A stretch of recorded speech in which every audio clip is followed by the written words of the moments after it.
Right, lads, welcome back to Ben Does FM, and in this episode we have got a bit of a catch-up and recap for you.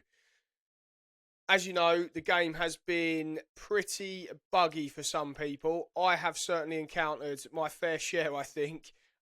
We've had a lot of crashes in the game, and the only way I've been able to progress through the game is by taking it incredibly slowly and then instant resulting or going on holiday over the matches. So I appreciate everyone on social media who has reached out, who has tried to help. A couple of fixes that I tried to apply did seem to help, but I'm hoping, as of today, the patch that has been released by Football Manager, so far, so good. The game has been running relatively smoothly. So, as I said, in this episode, I think it's going to be a little bit of a recap of where we've got to. When you were last with us, we needed to desperately qualify for the Conference League. We have managed to do that. I will go through the results with you in a sec of that game against FC Cluj. We will try and get a game in for you in this episode, but if not, it will just be a bit of a recap, and I will let you know sort of plans for the rest of the beta, hoping that it's going to continue to improve with all the patch releases. But as I said, that's where we are at the moment. We'll get into the video now and just give you a little bit of an update as to where we are in the save. Right, so then, fellas, we have gone past transfer deadline day, which, whilst we are at it, I will just talk about that. I did tweet it today, and the removal of deadline day has just not sat right with me. I felt, again, I've been quite vocal on social media over the last few days about the game itself. As I said in the intro, it's been incredibly buggy for me. I've struggled to play too much of it for any sort of period of time. It's been maybe an hour max before it crashes. As I said, haven't been able to play any of the games. But yeah, going back to the deadline day, the removal of that is a little bit of a strange one for me. I enjoyed deadline day on previous Football Managers. Even if you didn't have much going on, you felt like it was an important day in sort of Football Manager. It is, of course, an important day in the footballing calendar itself. But you at least got to see what was going on with other clubs, who was signing certain players, how they were getting on. I couldn't tell you in this Football Manager a single player that has been signed to my league by another club. So, yeah, a little bit disappointed that that's been taken away. What I will say, though, is we have made a signing and I completely messed it up. So we didn't have any transfer budget. We had like 30-odd K. And I put a bid in for a player for 30K and then £1 million in instalments is what I wanted to do. So I was using a little bit of instalments payments. And what I did was instead of splitting them out over 3 payments across 3 years, I put it out across 1 payment. So we've now got a £1 million bill for Alexander Breedle at the end of this season. 1.2. It wasn't even £1 million. But we signed him as a defensive midfielder. We were a little bit light in this position. I was trying to sign someone on a free transfer. All the players that were sort of around his ability level wanted ridiculous wages that are available at the moment. So we had to go and spend some money. As I said, a little bit of a mistake from my part. So we've got a £1 million bill at the end of the season. We have signed in from Vblintz, who are in the same league as us. I think they were above us at the time. We have just beaten them in the league, I believe. But that's the end of our transfer business. We obviously signed a Bowie as a free transfer, Ghana, Casa and Sam Mather, all on loan so far this season. So that's what's been happening from a transfer perspective. We'll just go into the games now. As I said, it's been an important time for us. We've tried to qualify through the Conference League. We've needed the money desperately, so I'll just show you how we've been getting on in the Conference League. So then, fellas, as you can see from this screen, there is quite a lot of green. We've been doing pretty well. I'm surprised at this, as you can probably tell, mainly because the squad needed a huge amount of investment, which we haven't been able to do because the club's been skint, which I've mentioned a couple of times. We haven't had any transfer budget. But what we've managed to do, I think, is build a couple of decent tactics. Well, it seems to be working at the moment. And I don't know if it's because Austria Vienna are just better than the teams in the Bundesliga, in the Austrian league, or I've built a decent tactic. I don't think it's the former. I don't think it's because Austria Vienna are much better than the teams in the league. When I've been looking, we seem to be pretty similar, if not worse. Just looking at some of the key players in other sides. So let's just have a look at SK Sturm, for example. Right, okay, we've lost that. How do we get back? So here we go. Senior players. We have got no one of any transfer value near this at all. Like, we are down in this region. I think our top player, let's just have a look now. I'd be surprised if they are north of, there you go, look. So that's sort of 2.8 million, 4.7 for Salic, who's been excellent, by the way. But yeah, we're certainly not, we haven't got anyone north of £5 million in terms of transfer value. We've lost our keeper, our best keeper, because he opted out of his contract, so I just wanted to get something for him. So, as I said,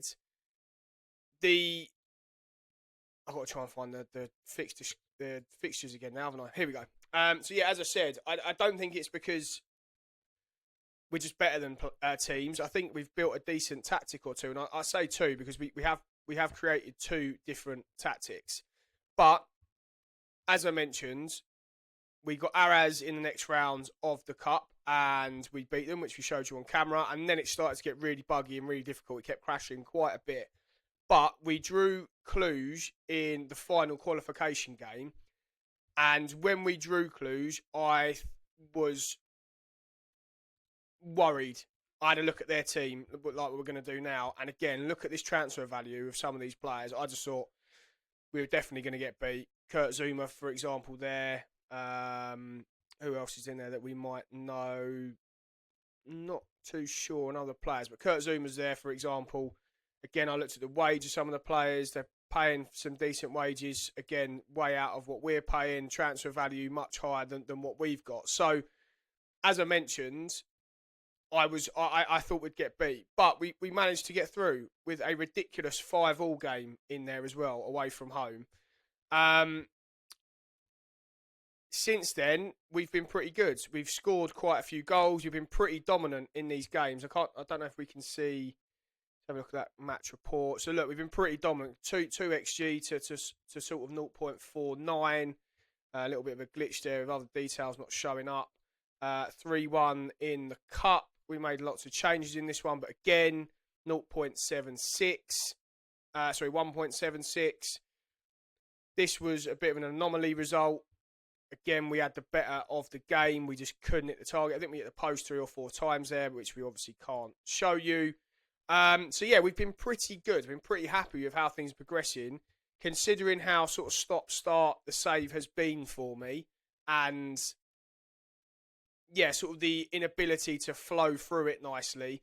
I'm kind of been playing it for an hour. It's been crashing. I've been getting frustrated with it. I've put it down for a couple of hours, tried to play again, maybe got 45 minutes out of it, then it's crashed again. So, yeah, it's been very stop-start so far, and apologies I haven't got too much out there in terms of this save. But I'm starting to get into the save. Now it's flowing a little bit.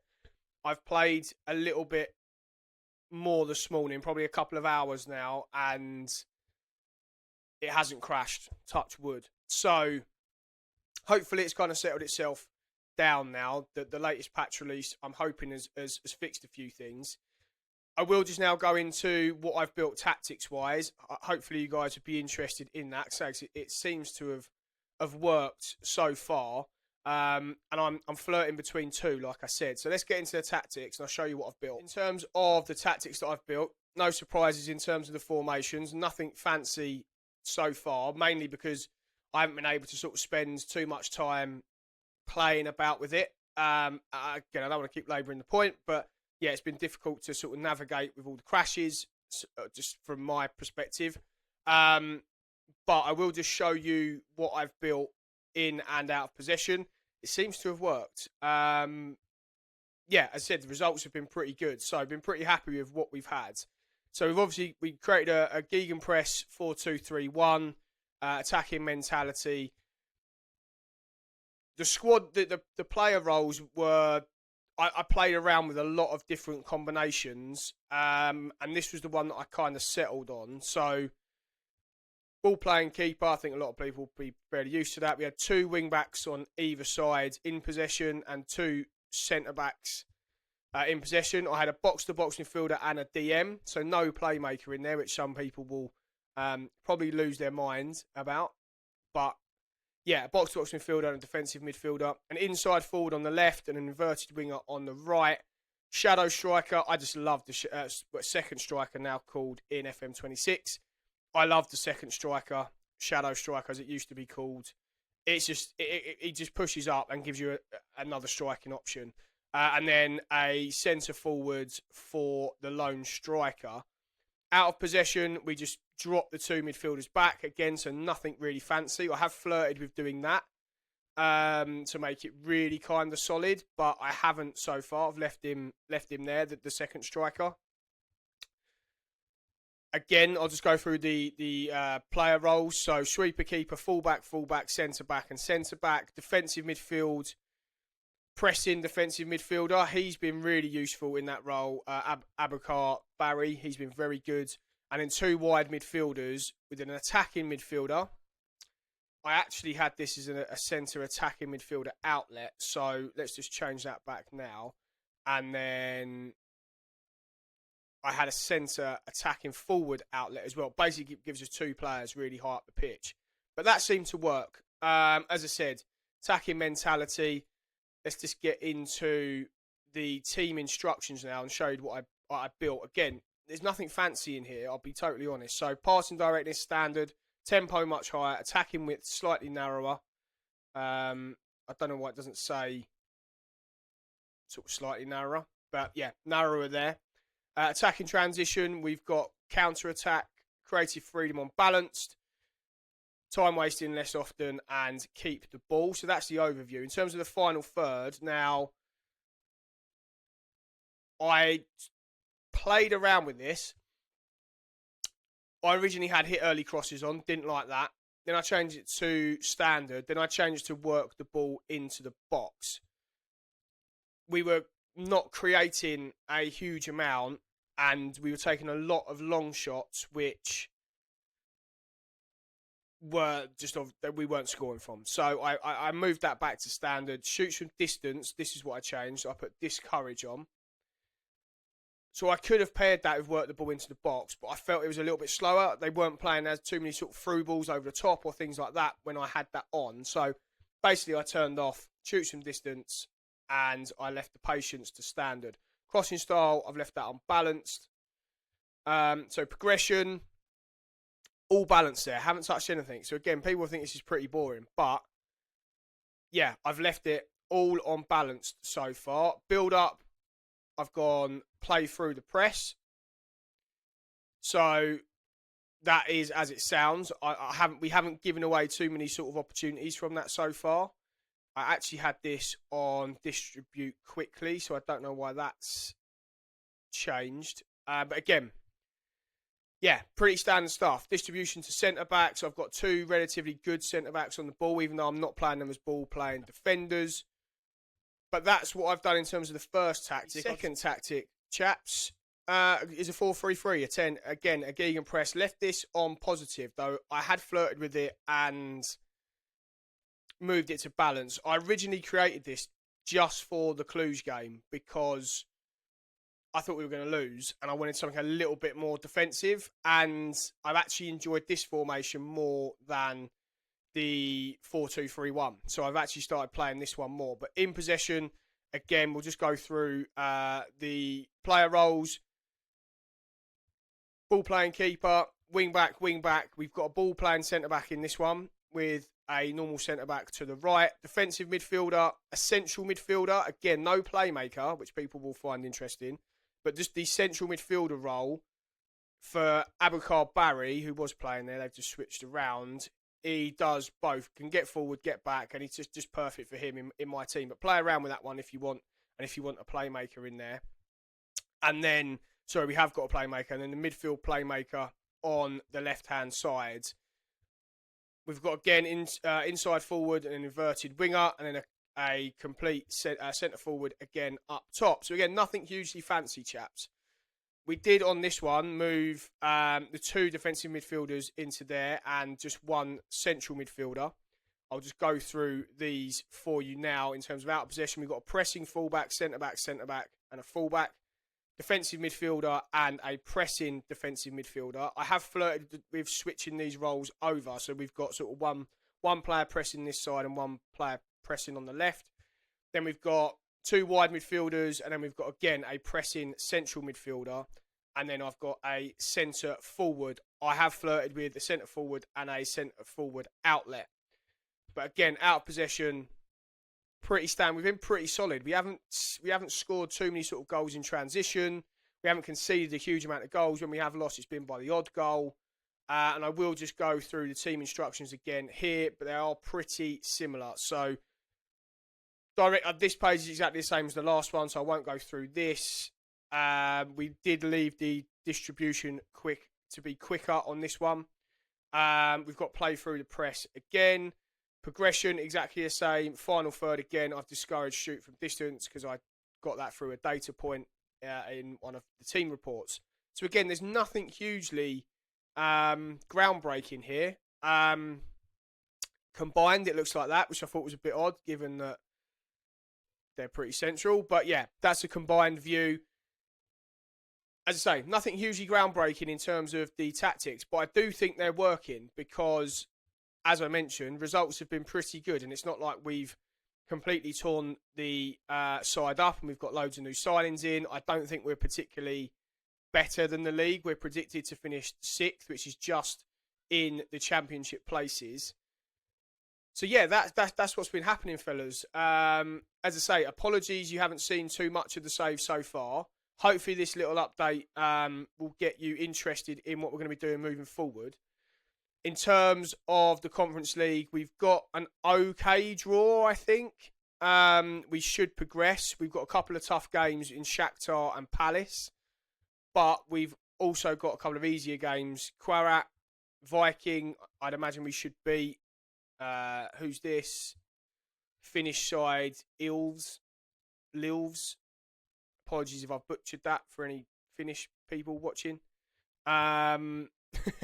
And then we've got RFS, where are they from? Latvia. So yeah, I would like to think we should put in a strong showing to the Conference League. Little one more thing I'm going to moan about. It really annoys me that you can't see the formations on here because I'd like to give you guys a bit of an indication when I actually changed over from the 4-2-3-1 from 4-3-3. So that's where we're at. What I'm going to do now, as I said, is try and get a game out for you pretty quick. But I just wanted to give you a bit of a recap video. I have got another video that I'm going to be posting with just my views on the game and where it's at.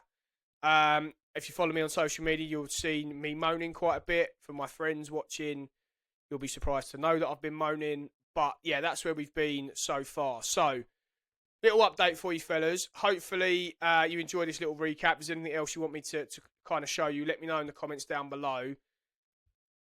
Let me know how you're getting on with the game. Have you found it as buggy as some people have? Maybe I'm just in a bit of a negative echo chamber at the moment with Football Manager, but I'm seeing quite a few people. As I said earlier on, I'm really appreciative of everyone who's helped me on social media or has given me some advice on how to fix the crashing issues. As I said earlier, so far so good today. It's ran pretty smoothly. It hasn't crashed. I am in the process of getting a new PC as well, which I'm hoping will help, certainly in time for the full release of the game. But yeah, let me know how you're getting on generally with FM26.